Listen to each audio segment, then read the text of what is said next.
I worked with them a little bit before my last season in Cincinnati, when I was able to go out there twice to work out with them.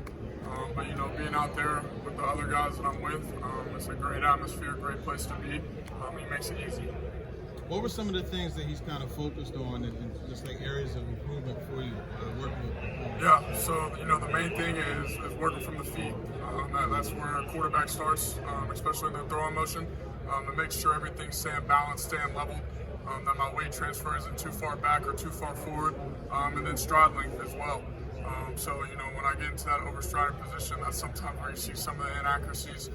So just making sure that we keep that stable and keep everything in balance. Was that something answering your talks with him that you wanted to focus on, the accuracy? Yeah, so that and then we broke down my film from last year and the year before, and you saw a lot of it was not deep right, or not deep left or short left, but that intermediate passing to the left, and what we call turn at the top. So instead of my feet just swinging and getting over there, truly getting my feet in place to get my hips in place to get my whole body to the left. And then from the start of last season, it seemed like you were really taking shots down the field. Is that something you wanted to show, that you could be an accurate vertical passer? Yeah, I mean that's not something that we went in there and said, hey, you're just going to throw deep balls this year just to prove to other people that you can throw deep balls. That's just kind of how our season went. There were a lot of opportunities for us to take shots. Had a lot of great players on the outside, Tyler Scott, Alec Pierce, for them to just go up and get the ball. And a lot of times, I just had to put it in there for Cincinnati and they'd go get it. You were a guy who had a lot of name, image, and likeness deals while you were at Cincinnati. Can you talk to me about the impact that your agency had on that and your relationship with them? Yeah, I mean, they had a huge impact on that. Vayner Sports did a great job with name, image, and likeness. And I want to say the thing is that they did a great job of making it not a distraction. Because, that's where a lot of people thought NIL would come into play, especially with college students. And so they did a great job of kind of keeping it the secondary thing. Football obviously being first. And I made sure of that to myself. Made sure that it wasn't too big of a distraction for myself or for my teammates. What was the impact of that, of having that kind of deal? What did that allow you to do that maybe you wouldn't have been able to do? Yeah, allowed me to just kind of relax, especially financially. I was renting a house at the time, paying bills, which I probably wouldn't have been able to do that just on the COA. So for myself, being able to start a family, that was I had started in April, and welcoming my daughter to this world, it just made me calm and have a sense of security with me. Desmond, how do you think your best attributes? Yeah, I think my best attributes are to be able to extend plays, my leadership, and then just being able to deliver balls on time. I think that being able to extend plays is huge in this game. Not just being able to stand in the pocket and obviously make throws, but once plays break down or someone comes after you, you got to be able to run away. You got to be able to make plays, whether that's with your feet or with your arm after you've escaped the pocket.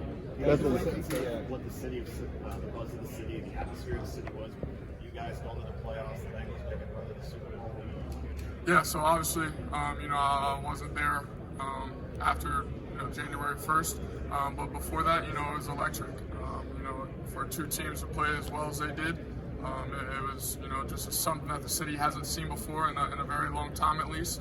But I was happy to be a part of that, and I know every single guy from Cincinnati Bearcats to Cincinnati Bengals was happy to be a part of it. Desmond, how did the city of Louisville, from Heights Point Pee Wee to St. X, how did that prepare you for this moment?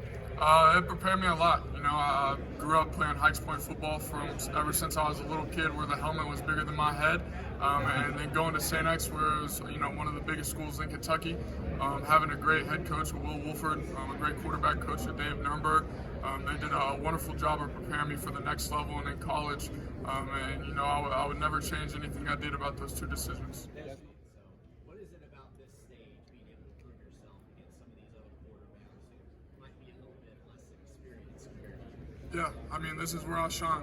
This is what I do. I'm a competitor. So any type testing drills, I'm doing everything. And then throwing, obviously, that just comes natural. So I'm excited to be out here, just to one, have the opportunity to be out here, and two, excited to compete. Did you look at yourself?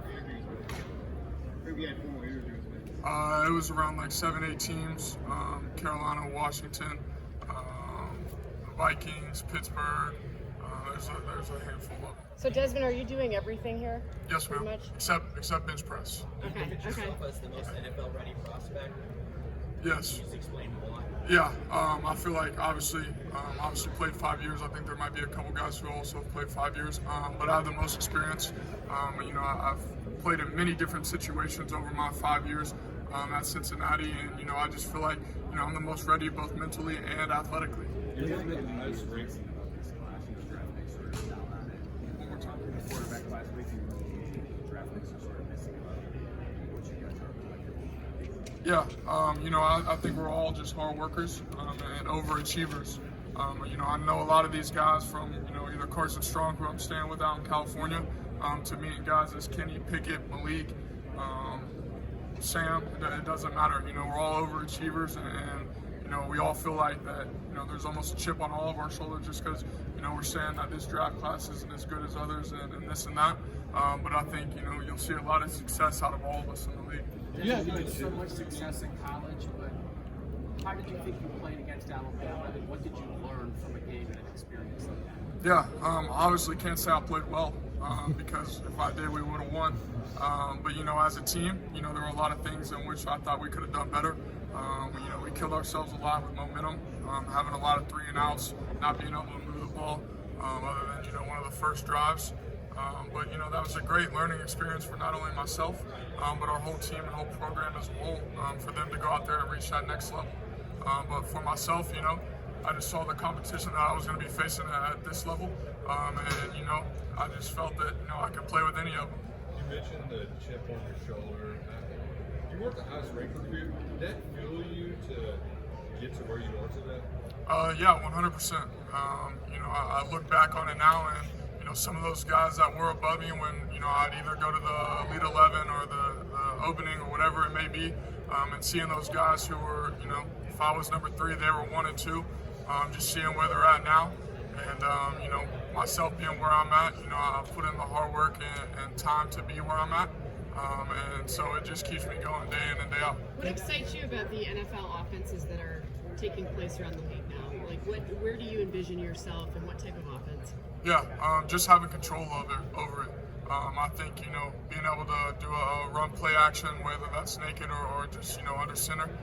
Being able to have that ability to also drop back into shotgun, maybe do a little quarterback zone read, and then be smart with it. But I think, just the versatility of all the offenses around the league, it's exciting for a quarterback class to come into. Are there guys that you model your game after that you're watching film on and you're like, I want to be like that guy? Yeah, 2 of them, Deshaun Watson and Ryan Tannehill.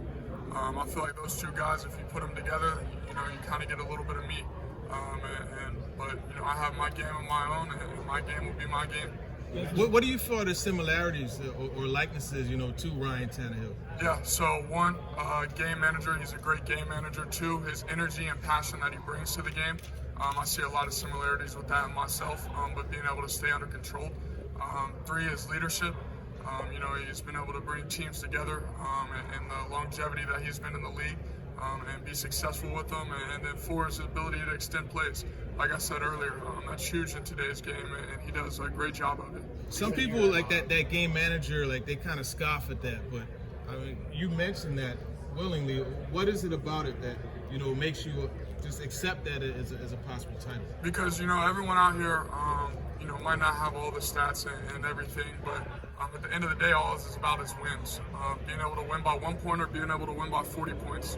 That's really all it's about in this game of football. And sometimes he finds ways to get that done. And like I said, I'm a winner. That's what I do. When I have the ball in my hands, I'm gonna control it and be able to manage the game. What about Watson? Does that help you in this process here, being labeled the winner, the 40-some-odd wins, going through this, and teams are pretty impressed by that? Have you noticed that? Yes and no. At the end of the day, right here, I'm QB 13. And there's 15, 20 guys right there behind me that are going to be making the same throws that I'm making. So at the end of the day, our wins do matter, and then also our wins don't matter. This is a new stage. I'm not going to be going into the NFL locker room talking about the wins I had in college, because a lot of those guys would just probably laugh at it. So at the end of the day, it's a new start, new chapter, new page in our book, and I'm just excited. Does the demeanor on 3rd and 8 was kind of like the quarterback? Yeah, so, 3rd and 8, obviously still calm, cool, and collective. I feel like it changes a little bit when we get down to 3rd and short because I get into the big guys a little bit more to get them going, especially if it's a run play. But 3rd and 8, got to stay calm, cool, collective. And obviously if there was a timeout before, make sure our wide receivers are all good. But just go through my progressions as I would any other play. And just that's what makes it easy. As long as you don't change anything and just be who you are, you can just play any game you want. Yeah, so we can go triple right, Y5. Iowa Colt told him Debbie. So that would be what we are in high school or in college. Desmond, you mentioned briefly your daughter. Does being a father improve your mentality and make you a better leader on the field? You feel like 100%. She makes me the most selfless person that I can be, and that really helps me, improve my game and just work that much harder. So when she's out there, crawling around and doing what she does, it just makes me, excited to be able to be her father, and to be able to go to work every single day to work for her.